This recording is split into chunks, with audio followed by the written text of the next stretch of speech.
عبداللہ ابن عباس کے بارے میں بخاری کتاب العلم میں ہے، وفات رسول کے وقت ان کی عمر 10 یا 11 یا 12 یا 13 سال تھی۔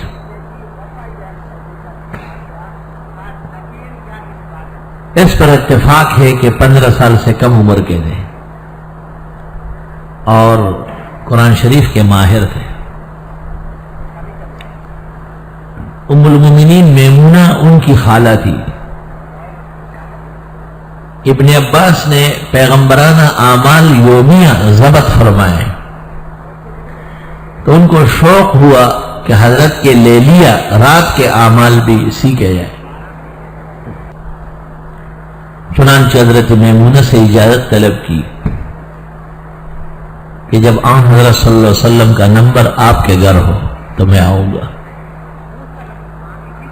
ایک رات کو ابن عباس کو اطلاع ہو گئی کہ آج جناب رسول اللہ صلی اللہ علیہ وسلم عشاء کے بعد حضرت میمونہ کے گھر چلیں گے، کیونکہ حضرت کی بیویاں متعدد تھی، اس لیے باری باری ان کے ہاتھ تشریف لے چلتے تھے۔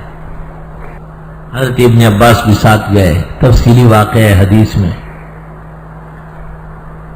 وہاں پہنچ کر کے حضرت صلی اللہ علیہ وسلم نے گھر پہنچنے کے بعد 8 رکعت پڑھی، پہلے 4 اور پھر 4۔ فلا تسأل عن حسنہن وطولہن، پوچھو نہیں کتنی بڑی تھی اور کتنی خوبصورت تھی، بڑی حسین نماز پڑھی۔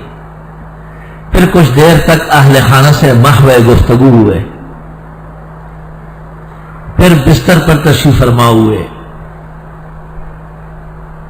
فنام رسول اللہ صلی اللہ علیہ وسلم فی طول الوسادہ وابن عباس فی عرضہا، حضرت بستر پر اور سائڈ پہ عبداللہ ابن عباس لیٹ گئے، چچا کے لڑکے ہیں چھوٹے، اور حضرت سو گئے حتی غطا، یہاں تک کہ سونے کی آواز آنے لگی۔ تو ابن عباس اٹھے اور انہوں نے خیال کیا کہ حضرت جب اٹھیں گے تو نماز پڑھیں گے اور وضو کریں گے، تو انہوں نے سرائی میں پانی بھر کے رکھا۔ جناب رسول اللہ صلی اللہ علیہ وسلم معمول کے مطابق اٹھے اور آپ نے سرائی دیکھی تو اس میں پانی بھرا ہوا تھا، دریافت کیا میمونہ سے، تو انہوں نے کہا یہ ابن عباس نے رکھا ہوگا، ہمارے گھر ٹھہرا ہے۔ ابن عباس تو جاگ رہا تھا، اس نے تو معمولات ضبط کرنے تھے۔ حضرت صلی اللہ علیہ وسلم نے ابن عباس کو سینے سے ملایا اور دعا فرمائی، اللہم فقہہ فی الدین وعلمہ الکتاب، خدایا عبداللہ کو دین کی فقہ اور قرآن کی تفسیر اور فہم سمجھ نصیب فرما۔ چنانچہ صحابہ کی جماعت میں عبداللہ ابن عباس ترجمان القرآن کہلاتے تھے، قرآن کا بہترین تراجم اور مطالب بیان کرنے والا۔ حضرت عمر رضی اللہ تعالیٰ عنہ نے جو عظیم مشاورت قائم کی تھی، اس میں ابن عباس کو سر فہرست رکھا تھا۔ عبد الرحمن ابن عوف وغیرہ کو اشکال تھا، امتحان لیا گیا، ابن عباس اول آ گئے، قرآن کے ماہر تھے۔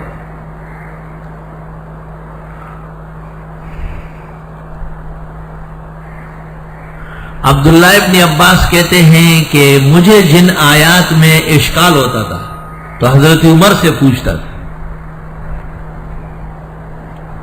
کیونکہ عمر تو علم کا پیکر تھے، لو کان بعدی نبی لکان عمر،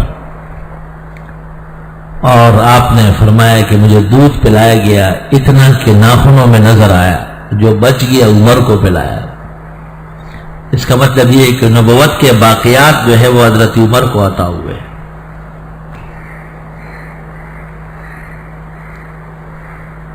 ابن عباس کہتے ہیں کہ قرآن کی آیت ان تتوبا الی اللہ فقد صغت قلوبکما، کہ یہاں جو 2 عورتوں کا ذکر ہے کہ یہ توبہ کر لے ورنہ ان کے دل ٹیڑے ہو جاتے۔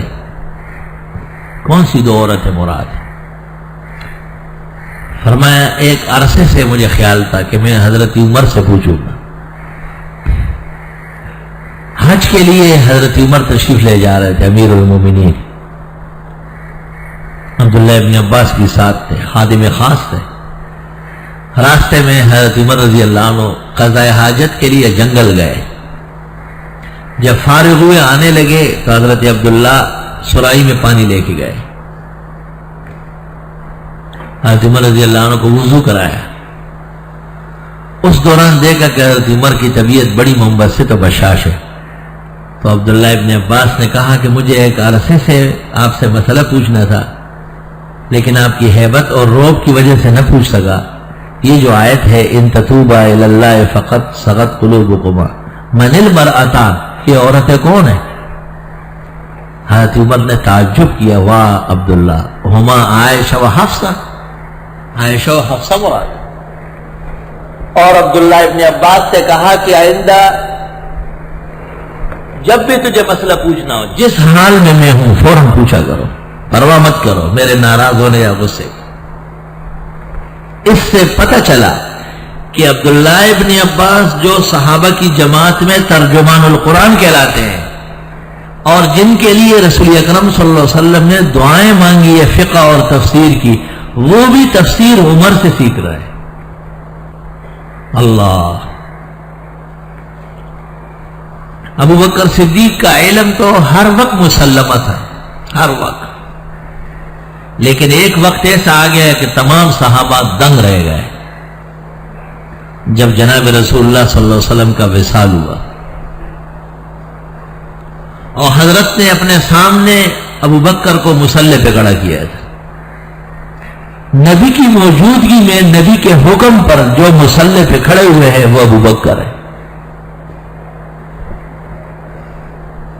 کوئی اور بھی کبھی امام بنا ہوگا، لیکن حکم رسول سے، اور پیغمبر تو اپنی طرف سے بات کرتے نہیں، وَمَا يَنْتِقُ عَنِ الْهَوَىٰ إِنْ هُوَ إِلَّا وَحْيٌ يُوحَىٰ،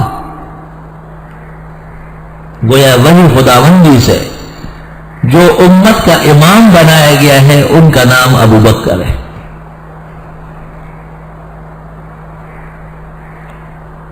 حضرت صلی اللہ علیہ وسلم کا جب وصال ہوا تو حضرت عمر کا تو یہ حال تھا کہ وہ کہتے ہیں الا ان من قال ان محمدا مات فعمر یقطع عنقہ، کسی نے حضرت کو مرا ہوا کہا تو گردن کاٹ دوں گا اس کی، بلکہ حضرت اللہ کے پاس گئے ہیں، تھوڑی دیر میں واپس آ جائیں گے۔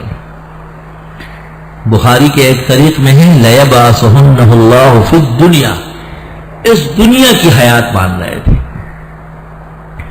قبری حیات اور روحی حیات وہ تو کامل و اکمل و دنیا سے بھی بڑھ کر ہے۔ اور صحابہ کرام پر بھی عجیب کیفیت طاری تھی۔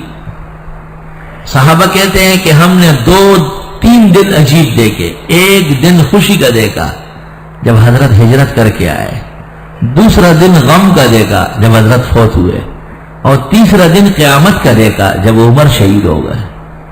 بالکل مدینہ میں یہ حالت جیسے قیامت قائم ہو گئی۔